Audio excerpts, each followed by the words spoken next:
Spreadsheet-like visualizations can often be challenging to read when you want to immediately understand the state of your business.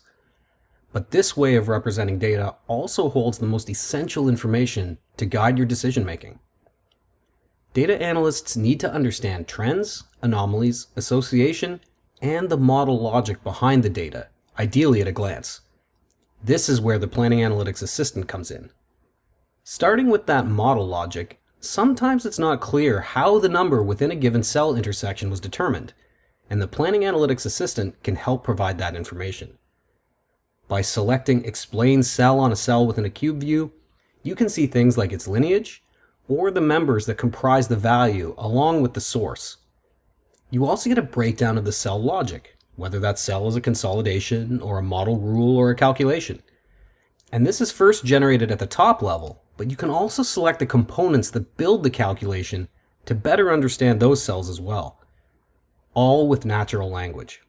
And these summaries can be copied and pasted and regenerated at will. You can even insert the summary as a comment directly into the cell. Next, it's important to understand if there are any existing associations between fields within your data. You'd want to know if any of the attributes have some type of relationship. To better understand these relationships, you can perform an impact analysis.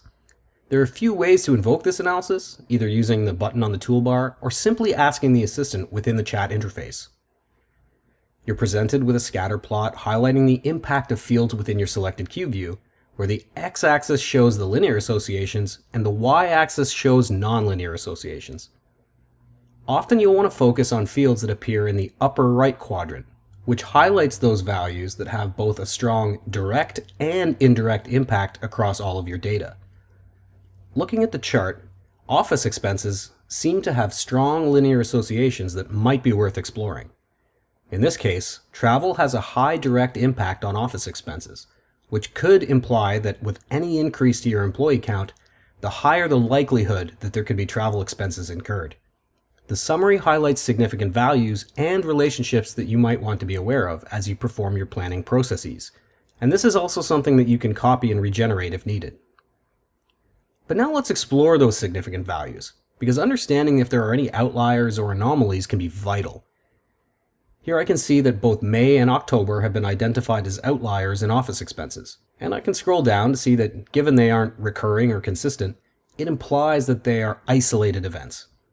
And not only can you copy or regenerate these summaries, you can also generate an exploration analysis report. This is helpful to keep a record of those insights in the event that your data changes over time. Finally, it's helpful to go beyond what a chart is presenting visually, and this can be done easily using the Planning Analytics Assistant. Just ask for more information using the chat interface, and you're presented with a summary of the chart by series, in both long form or key point form, depending on your preference, all generated in natural language. In summary, generative AI can be used to drill into data in a natural way, inviting users of varying skills to participate in the planning process.